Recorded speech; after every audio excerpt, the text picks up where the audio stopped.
Okay, baby sleep regressions. This is one of my favorite topics as a sleep consultant, and I will not bore you with my life story here. I will tell you very briefly. I'm a sleep and potty consultant. I also should have said before, I need to apologize for my background if you can see my face, because I'm actually on vacation with my family in Cape Cod. So if a child runs in here and starts yelling at me, I apologize. The babysitter's new. She's like 15. But I'm a mom. I have 3 kids.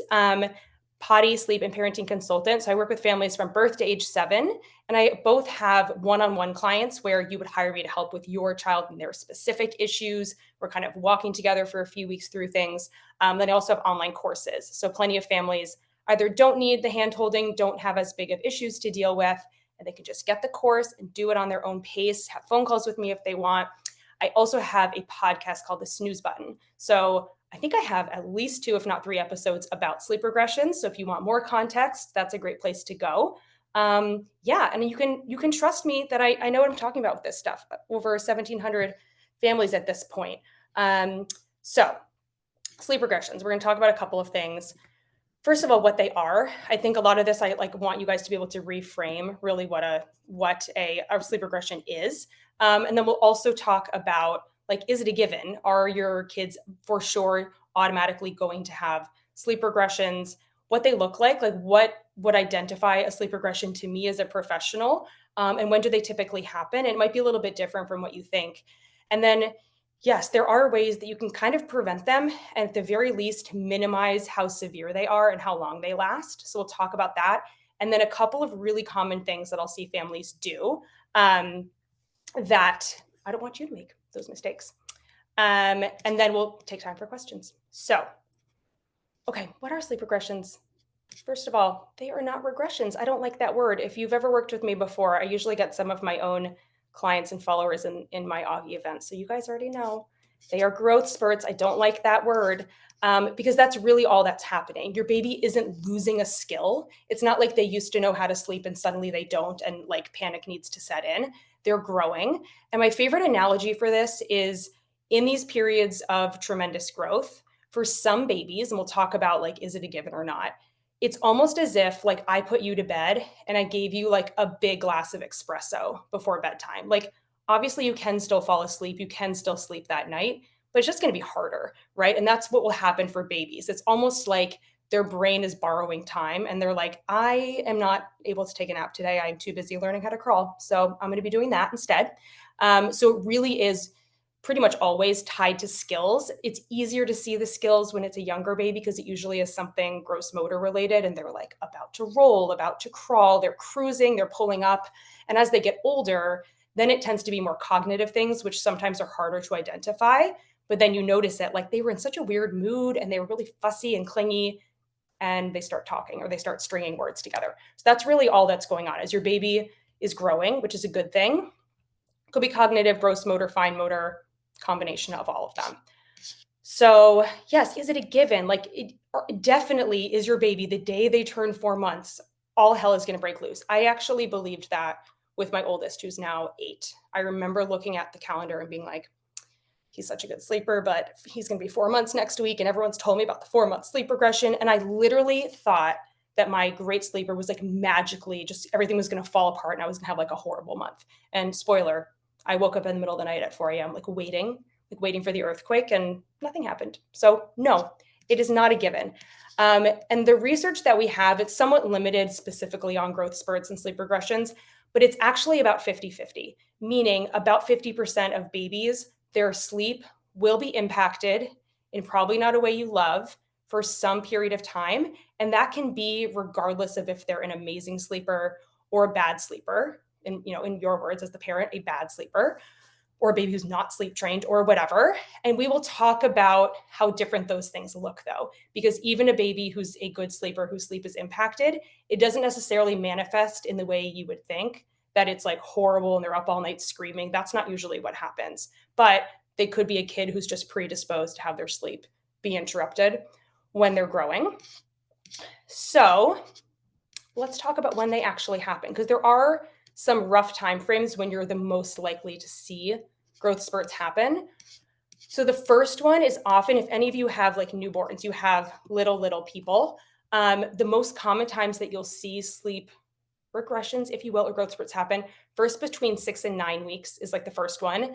Then it's not just 4 months. If a baby's predisposed to having growth spurts impact their sleep, somewhere between 3 and 5 months. And I want to make that one really clear to you guys because I will frequently have families reach out to me with a 3-month-old and they're like, sleep is not great. We want to hire you. We need help. But should we wait until after the 4-month sleep regression? And I'm like, no, you don't have to do it now. You can do it in a year. I don't care. Do it whenever you want. But trying to like wait for some hypothetical problem to happen is a complete fool's errand because it doesn't happen on a magical timetable. Even if they're predisposed to growth spurts impacting sleep, it could be at 3 months, 4 months, 5 months. And I can tell you, I've had plenty of babies begin to go through a growth spurt while we're in plan together. And I have just as many 3 and 5 month olds as 4-month-olds. Like, if anything, I actually feel like the 4-month-olds are sometimes easier than the 5-month-olds. No data around that, but I will just say it's not a given. And if you have a baby who goes through a growth spurt in that earlier end of the spectrum, around 3 months, around 6 months is another common time that I will see growth spurts happen. And then the big one, I would say of all of them, the one that I actually see impact the highest percentage of babies and have it be like the most negative, not to scare you. Again, 50%, it's not a big deal, but it's usually in that 11 to 13 month mark. And that is just because it is a huge period of transitions for babies. Like, it's not just learning to roll or crawl, it's like learning to walk and learning to talk and getting separation anxiety. And there's just like a ton going on in their brain. So that's a really big one. And then I often see one again somewhere between 18 to 20 months is kind of the last one. And generally, the spectrum of how long they last, because I get asked that as well, like whether it's not a huge deal or a big deal from the parent's perspective, like how long would you expect them to be in this growth spurt? It could be as little as like 2 days. And the most extreme cases are 6 weeks, where like we had a great sleeper, it goes really sideways, and then they snap back after 6 weeks. That's really extreme. I've really only seen that a handful of times. Okay. So what does this actually look like? Like, if you do have a baby who's predisposed to growth spurts, what is going to happen and what's not going to happen? Because it's not always the things you expect. So for my youngest little guys, it actually usually manifests in like extreme sleepiness. And some of you might have noticed this when you had a newborn, if your babies are a little bit older, where you have a day where you're like, he's been asleep for like 7 hours. Like, I am able to feed them, but like, you're like, hello, are you awake? What's happening? It's like Weekend at Bernie's. Like, they just don't wake up. And you're thinking, okay, tonight's going to be horrible. And usually it's fine. Like, the night is the same as it would have been otherwise. So that's usually how it actually manifests for younger babies. It's not them like waking up all night. And then really at any age, if they are used to some type of sleep crutch, sleep support, whatever you want to call it, things that had like little things that had worked in the past stop working. And it's because they're getting bigger and smarter. And they're like, no, you can't just come in and pop that passy. I'm going to spit it out right away and scream at you. So it could be like anything you're doing. You used to be able to go rock them quickly. You could feed them to sleep and they would stay asleep if you laid them down. Now their eyes are popping open, any of that kind of stuff. Definitely waking up in the middle of naps, because remember my coffee analogy, right? If you had some espresso, maybe you fall asleep, but like eventually it wakes you up at an earlier time than you usually would wake up. So they're waking up in the middle of naps instead of connecting sleep cycles. They're resisting being put down. So that the resisting being put down, the shift in parental preference, the separation anxiety, the prolonged overnight wake ups, I generally see those with the older baby growth spurts, especially the like, and if any of you have older babies, the like baby who used to be happy going in their crib and suddenly, this is the one I see in the 18 to 20 month range most often, they're like panicked when you put them in the crib and you're like, did you see a ghost? Like, you love your crib, what's going on? And they are just like losing their minds as if they're terrified of the crib. So things like that often with older babies who, can assert themselves a little bit more. And those prolonged overnight wake ups as well. You might even see an increase in appetite. Either their bottles are bigger, they're nursing for a little bit longer. It doesn't mean they need to eat overnight. We'll talk about that if they've been night weaned. But those are a lot of the common things that you'll see if your baby is going through a growth spurt and it's impacting their sleep. So there are ways to prevent and minimize it. So any of you who know me already, you know my whole mantra about doing less. What I'm not going to tell you is a bunch of like hacks to get through it, because hacks don't work. Anyone who's selling you on like, there's this fast fix, all you have to do is like tweak this nap time a little bit, or you need to give them a certain sleep sack or change your white noise machine. That is silly. It's actually the foundation that you set ahead of time that is going to prevent the severity and duration of growth spurts if they're even predisposed to them. So this is the cold, hard truth. This is what no one else is going to tell you this. I will tell you the truth. What you do before this even happens is what's going to change it. So if you're a parent with a younger baby and you came to this event because you were like me with my oldest, before this was my job, and you hear about the 4-month sleep regression, you're like terrified, like, how do I stop this? Because you have friends tell you like, I had such a good sleeper and then everything fell apart. What I can tell you with confidence is they weren't really good sleepers. They were meh sleepers, which is fine, right? Like maybe the parents were only having to feed them at 5 a.m. and that like wasn't such a big deal. They usually get up early, or like, yeah, they have to pop in the passy 1 or 2 times, maybe 3. That was okay. The naps were short, but they're taking 4 or 5 naps. It's not a big deal. And it's not. And then the baby gets a little bit bigger and stronger and they start to go through one of these growth spurts. And then suddenly the things that didn't feel like such a big deal are not working anymore. And now we have a really big problem because they weren't actually an independent sleeper. They needed support. And now we go back to the coffee analogy. If you already, in order to go to sleep, have to take melatonin, have to wear, I'm like, this is literally me. Like, I can't help adults sleep, unfortunately, only children. Like, and I don't take melatonin, but I have, a sleep mask. I have to use white noise. I have like an eye shade and earplugs, the whole thing. If you needed all that, and you had to take medication or something, and then I give you espresso, now it's like you already had trouble sleeping and now you need so much support. It's just not working anymore, right? So what you want to do is and you can do this at any age. It doesn't matter if your baby's old right now, any age this can work. But if you get them to a place where they're going down independently and they're happy, then when a wrench is thrown into things, it's just not that big of a deal. So we'll talk about specifically what those things look like. And again, you can do this at any age. It's not like some magic timetable. So if your baby is put down wide awake, I know everyone tells you to do drowsy. Do it if you want. But to me, there's really no difference from a baby being put down drowsy or completely asleep. That sort of drowsy state, like, if you're as an adult, you're like laying in bed and you're like kind of like you can feel yourself like about to fall asleep, and then like your husband coughs or like you hear an alarm or something and it like jolts you awake and you're like, oh my god, I was about to fall asleep. That's drowsy but awake, right? So that's the hard part, is getting from wide awake to drowsy. It's not really that next step. So if you're putting your babies down drowsy or asleep, and I'm not saying this is easy, but that is the best thing you can do to prevent sleep issues down the road. Because if they're put down wide awake and you're like, love you, Emily, see you after your nap or your morning or whatever, then if later on they wake up, they're in the same place they were when they fell asleep. There wasn't a boob there or a bottle or someone rocking them or staring at them. So they're not like alarmed, like, holy shit, what do I do now? Like, where's that bottle? And then are screaming and panicking, right? So when their sleep is harder, they're awake, but they're not upset about it. They're like, my crib's happy. It's fine. I hang out here. So if they're put down wide awake, they don't need that extra support when they wake up too, right? You're not running in and giving them a passy. And they're also not associating food with sleep. So that's the same thing, right? If they need to eat something in order to go to sleep, then if maybe you were feeding them once a night and you would just kind of wait for them to cry and go feed them once, it sounds like not a big deal, but babies can't tell time. So when they start waking up more and they're crying, you're panicking like, oh my God, maybe they're starving. Like usually they only wake up once. Why are they waking up at midnight now? Right? So they're not associating food with sleep. And they're on a good age appropriate sleep schedule. Because if every day is kind of a choose your own adventure, it's like if they wake up at 6, I'll put them down an hour and a half later. If they wake up at 7, and so there isn't really like a routine, then it's really hard for you to troubleshoot when something seems off. You are going to be like, are they hungry? Are they tired?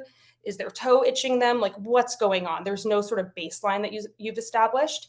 So they're on a good schedule. They're taking good full feeds. Because if you have a baby and you have a good sense of, they're taking X many ounces every few hours, or they nurse for roughly 20 minutes or whatever it is, then if they're suddenly waking up at night, they aren't, even if they are hungrier than normal, they're just going to eat more at the times that food is being offered. They're not like magically going to be starving in the middle of the night, which I think is like a common misconception. And if their sleep is disrupted, they're able to help themselves. So one of the most fascinating things I'll see with older babies, usually, it could be that sort of 6-month growth spurt, but all the way up to even like 2 and 2.5 year olds. If they're really good sleepers, like they have a good independent sleep foundation, and they go through a growth spurt, and they're the type of baby where it impacts their sleep, unlike the baby without a sleep foundation who's like, why am I awake? This is terrible. Somebody fix it, and is like screaming all night. They will literally just be hanging out in the crib for like an hour in the middle of the night. My middle son was like this. Of my 3 kids, he was the only one where sleep really did impact, or growth spurts did impact his sleep.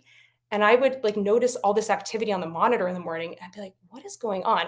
And I would like rewind it, and he's just sitting there staring at the wall, like little demon eyes in the Nest Cam, and he'd be like playing with his stuffed animals. And he would do that every night for like a week, and then he would just stop doing it and go back to sleeping all night. He was fine. His attitude was fine during the day. His eating was fine, but he was genuinely having a harder time falling asleep when he woke up.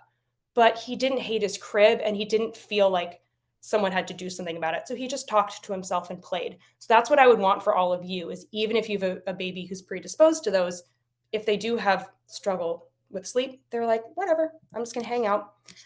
So why does that matter? This is like so important to me because I will often have clients say, we get through our 2 weeks, they're my one-on-one client, and they're like, okay, well, it's great now, but like, what about if we, go from the East Coast to the West Coast? What if they get sick?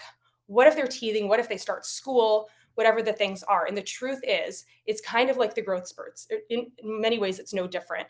If you already have a strong skill, then you're able to kind of push through it when it gets a little bit harder, right? But if something's already really precarious, then you throw one new wrench in it and it's a disaster. So it's the same thing with travel, right? If a kid has a really good sleep foundation, you guys go to Prague for 2 weeks. Yeah, they're obviously not going to sleep great on the plane. They're going to have a little bit of jet lag, but they're used to sleeping in different environments. They don't like need to have blackout curtains. That's one of my things. And they're happy in their crib, and they're well fed, and they're also not going into whatever this other thing is running on a sleep deficit.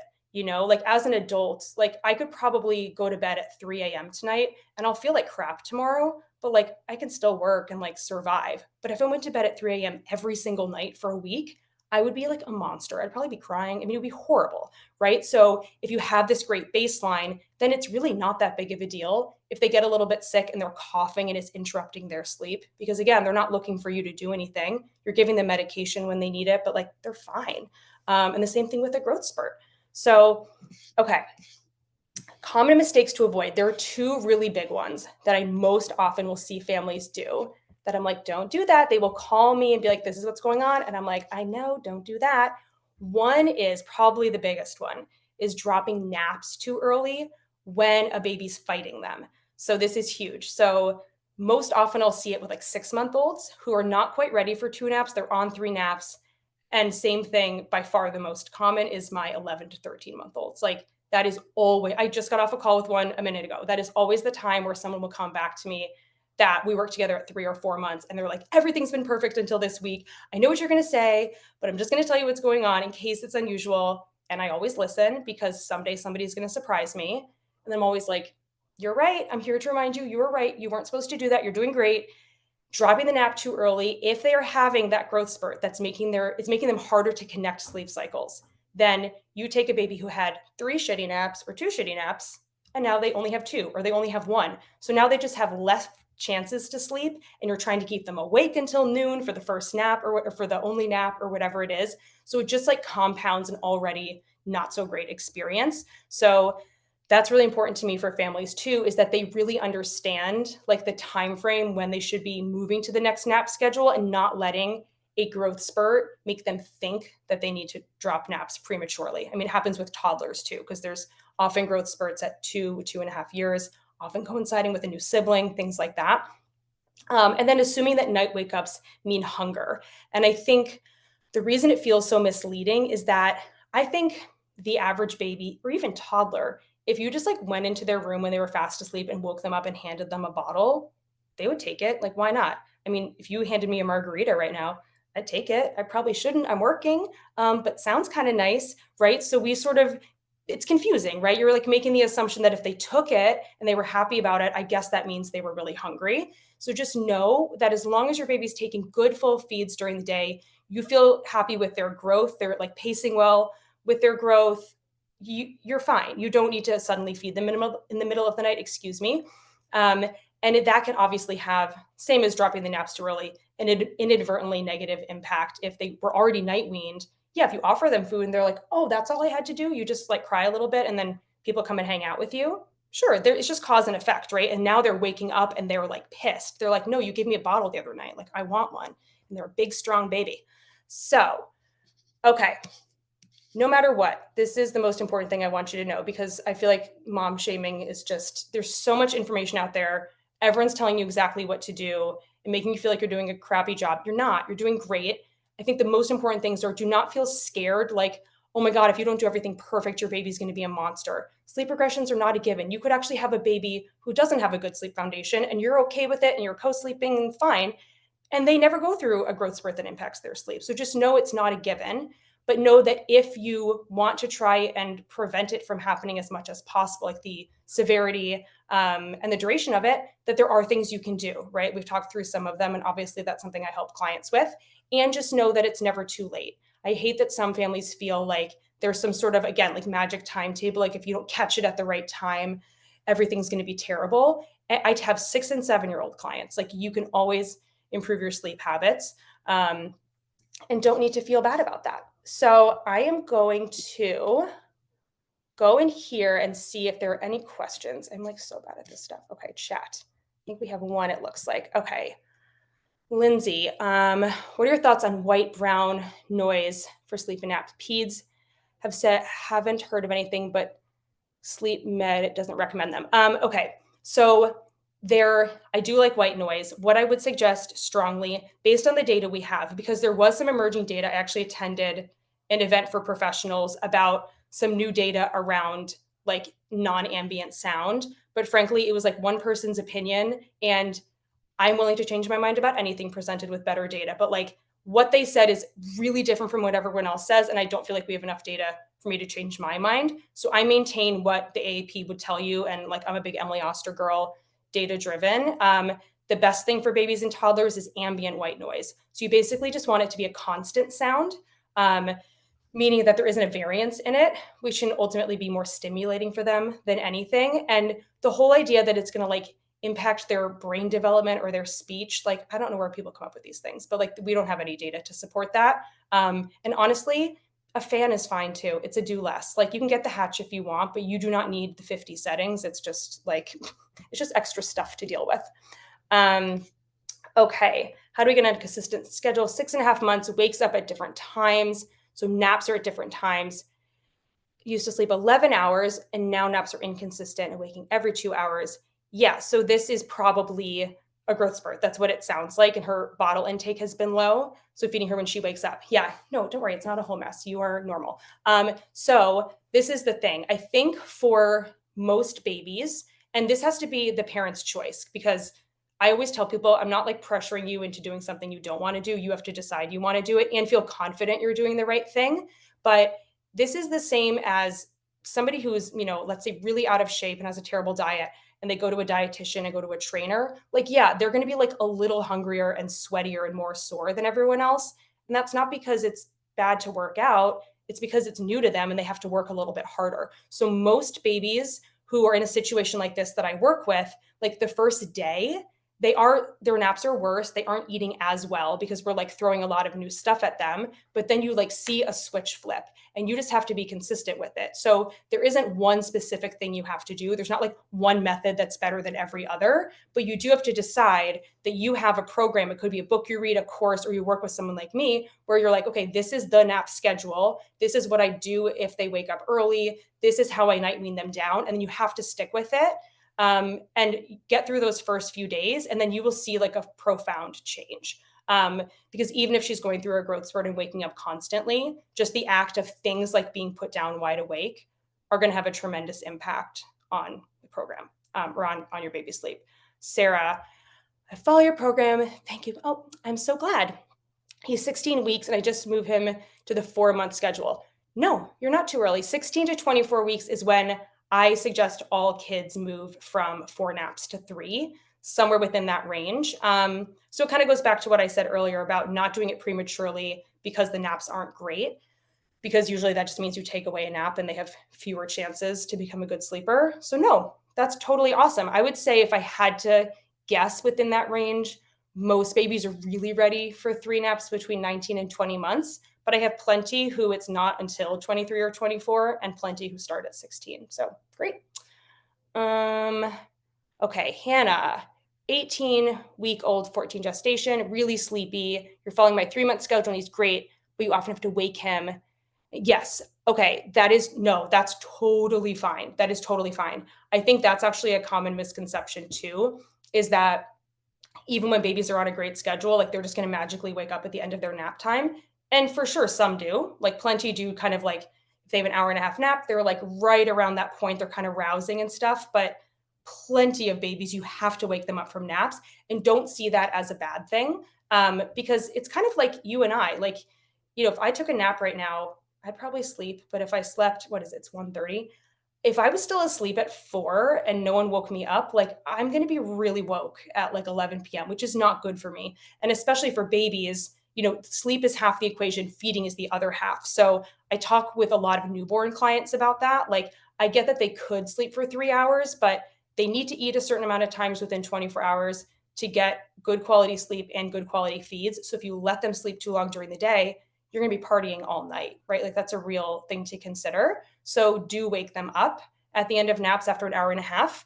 And don't feel like he needs to be more alert, especially if he's going through a growth spurt. That's totally possible. And every baby has a different temperament too. Like when I do in-home services for kids in LA where I live, sometimes even at the newborn stage, some of them are just like comatose. And others, I'm like, are we sure this isn't a 4-month-old? Like they are like woke AF. That is just personality. As long as you don't have concerns about their health, like, for weeks they're like not waking up at all. And, there's reasons you would have to think about it. But from what you're describing, I think you're totally fine. You're totally fine. And okay, I'm going to answer Linda first since she's the new one, and then I'll answer the other two. How many naps and durations? So at 6 months, I would still be on 3 naps. And the schedules can vary a little bit depending on your lifestyle and things like that. But roughly 2 naps that are an hour and a half and 1 nap that's an hour. And it doesn't need to be that exact amount of time. I'm much more a fan of like, you put them on a schedule and you offer them sleep at the times that are appropriate, and it's up to them to do at that time what they want. So not that they have to be completely passed out that entire time, but that's roughly the amount of like crib time you want them to have. Rachel said, if she put her on wide awake, she'll cry and cry and cry.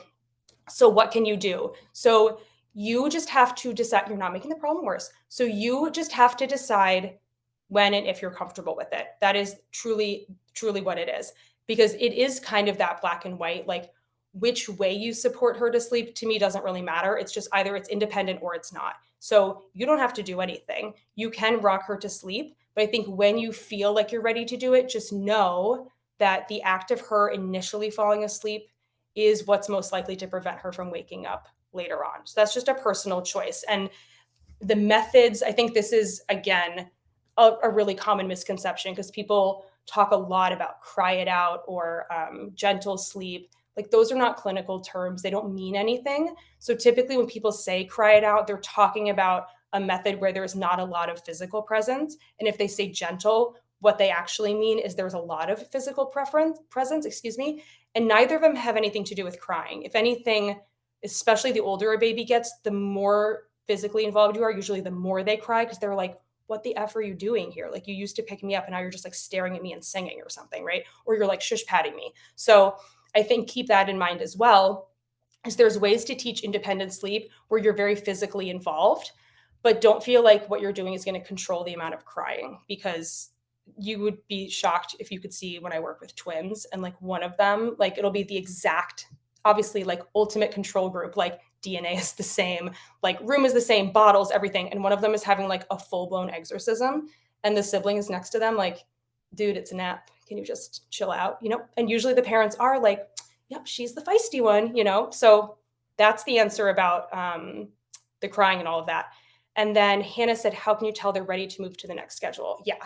So, and this is across the board. And it's why I love schedules, because once the baby's on a good schedule, you have a good baseline, like, and Hannah does, right? So she knows how many naps the baby's taking when they happen. And you have a good baseline where, sure, they might have a day where they were a little disrupted or whatever, but probably what's happening is right within 5 or 10 minutes of putting the baby down for a nap, they're falling asleep. If they wake up, they fall asleep pretty quickly. Bedtime is easy, not a lot of overnight wake ups, etc. You know what the time frame is, right? So we talked about, for instance, moving from 4 naps to 3 between 16 and 24 weeks. So you get to within that time frame and you start to notice that the baby's sleep is getting like objectively worse. And worse does not mean they're like screaming all night. It just means when it used to be they fell asleep in 5 or 10 minutes, or if they woke up during a nap, they would roll around and fall back asleep in 5 or 10. Now you're within that age range, and either the last nap, they're just not sleeping. Like they're fine. You put them down and they're like, whatever. They're just kind of hanging out in the crib, but they don't fall asleep. Or they just visibly do not seem tired anymore at nap times. Like you have had this schedule for weeks or months and they were always kind of ready to go. And now they're like scooting around the room and you're like, they are woke AF and they did not used to be like this. They don't seem tired when you put them down. It takes them half an hour, 45 minutes to fall asleep. And it's not tied to something else, right? So it's not also the day you brought home a new baby from the hospital. It's not when they're sick or because you went on your trip to Prague, right? It's like everything is kind of normal and it's a pattern. I think a lot of parents, understandably, we all want to like fix things. So they have a bad day of naps, you start to spiral, something's wrong. Like maybe I need to tweak their nap schedule, right? So don't do that. You're seeing a pattern though. It's like every day they've just like not slept for the first nap. Or what I actually usually see is it's the third nap in the case of 3 or 4 naps. It's like the last nap of the day. They're fighting more than normal, but that's exactly what you're looking for. And then you just go cold turkey and do it. You know what the next nap schedule is. You just get on it. And the reason that's so important, or like that's why the doing a schedule is so important, is then you have that baseline to compare it to, right? Because a lot of times it's even more common when I work with toddlers, but I'll have clients say like, oh, there's no way they'll nap. Like they scream, if I put them down, it'll take them 4 hours to fall asleep or whatever the thing is. That doesn't tell me they don't need a nap or they need a later bedtime.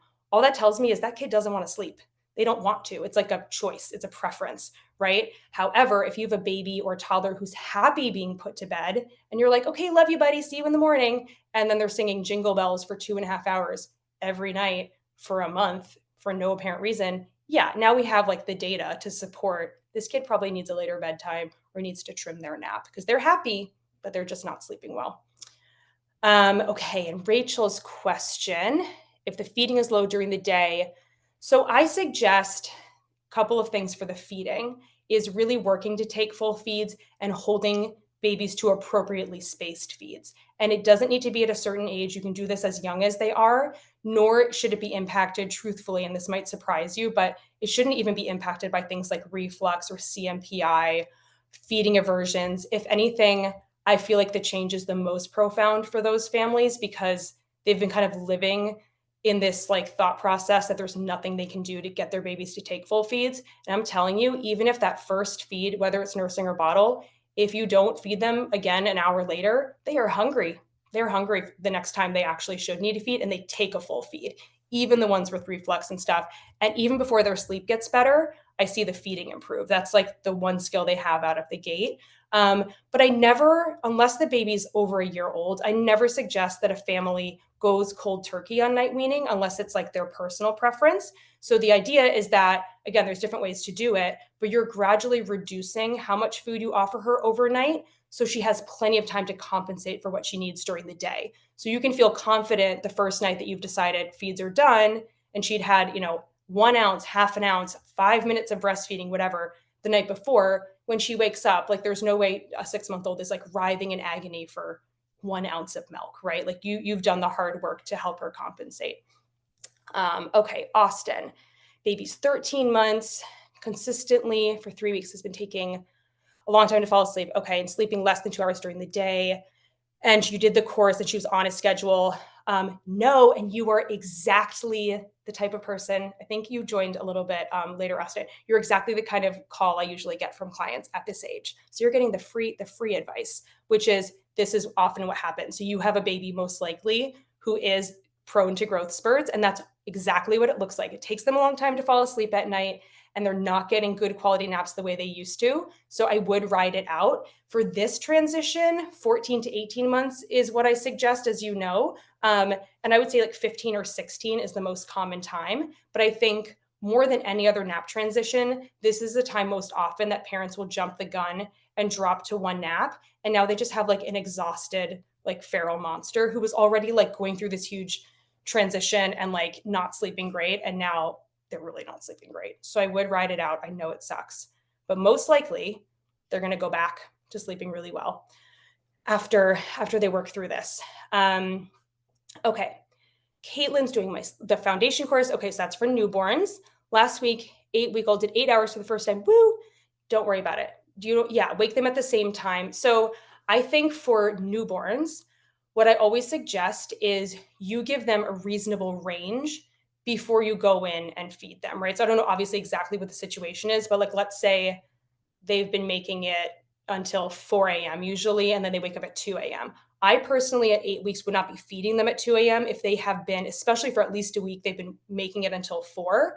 But you give yourself a range and say, like, 3:30 is the earliest I will feed them. And then you might decide, depending on your personal preference and all that good stuff, how much they're crying. You might intervene earlier. And especially if it's like an unusual cry, like they usually fuss a little bit and fall back asleep and they're like screaming, you might go in and pick them up or offer some type of intervention.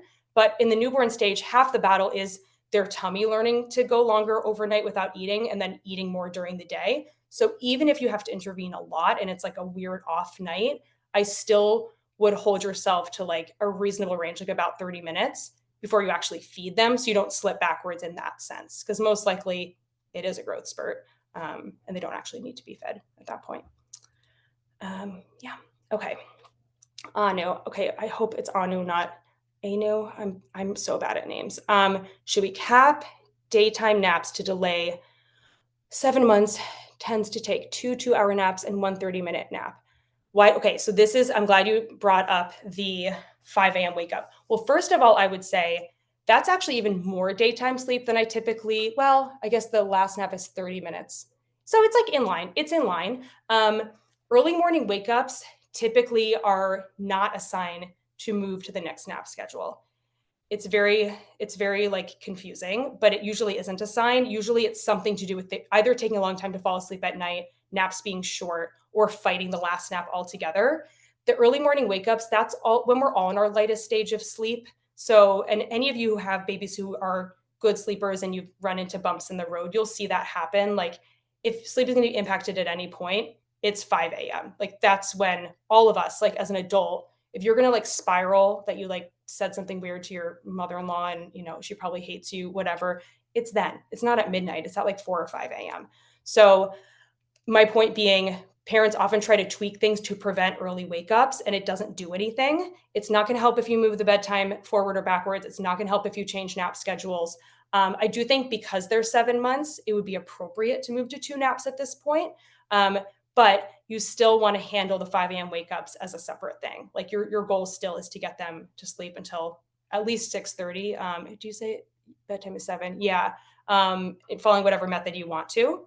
But I wouldn't use the 5 a.m. wake up as something tied to the naps, if that makes sense. Any other questions from you guys? Okay, Rachel, how do you stick to a nap schedule if baby fights the nap?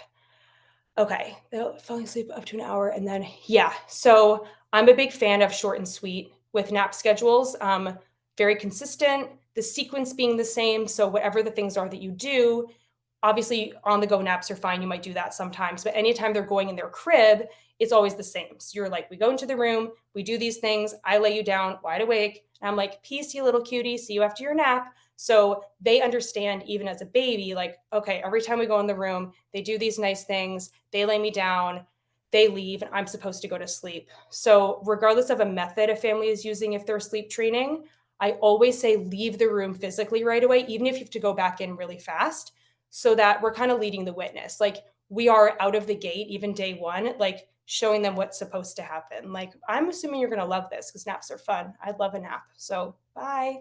And we see what happens. So no matter what, you are never like trying to force them to sleep, basically. Like the goal is that, again, you're offering them sleep at times that are appropriate, and then they can do what they want with that time. But we can't force anybody's eyelids closed. And then you do end up in a scenario like that where you're like trying to get them to fall asleep for an hour. So instead, you have the nap time and like it's their choice what to do. But I wouldn't like hover over them and just try to keep doing it, because either you'll put them to sleep instead of them doing it themselves, or they're just going to be pissed. They're like, the F are you doing? Usually you would feed me and now you're just, doing all these other things. It ends up making them angrier. Okay, Linda said, almost 6-month-old naps 30 to 1 hour for 2 naps, 1 nap for 1.5 hours, wakes up at 8, go to bed at 7:30 because she gets fussy and sleep around 7. You don't necessarily have to. And I think, you can imagine I often will get families be like, we want them on an 8 to 8 or a 9 to 9. And I'm like, yeah, me too. I don't want to get up at 7. I'm like a night person. But most babies, and I think it depends on, it sounds like they're actually sleeping well during the day. And you might have one of those unicorns that actually can sleep later in the morning. And my oldest is like this. Actually, my youngest is too. Like if I wanted to, I could probably put them on like an 8:30 to 8:30 as babies and they would have done fine. But most babies naturally wake up in like the 6:30 to 7:15 range. So when you make the bedtime later, they still wake up at 6:45 or whatever, and now they just get less total sleep, right? It's not like, obviously, if I thought that putting a baby down at 9 p.m. would help them sleep until 9 a.m., I would have plenty of clients doing that. But that's not how it works generally. So I think knowing your baby, if they're going to bed at 7:30 and you said waking at 8, then God bless it. Don't do anything. It sounds great. Unless you want them to wake up earlier for your like work schedule, but sounds good to me. I like it. Anything else, guys? We have a few more minutes. No? Okay. This has been fun. Thanks for coming to the event. It will be shared with you. So if you missed anything, because I talk 100 miles an hour, I'm sorry. You will have access to this. And you'll also get a discount code for my courses if you want to work with me, and information about the podcast and all that good stuff. So you'll get that, I think, tomorrow. And thank you guys for coming. It was nice to see some familiar names on here. See you guys soon.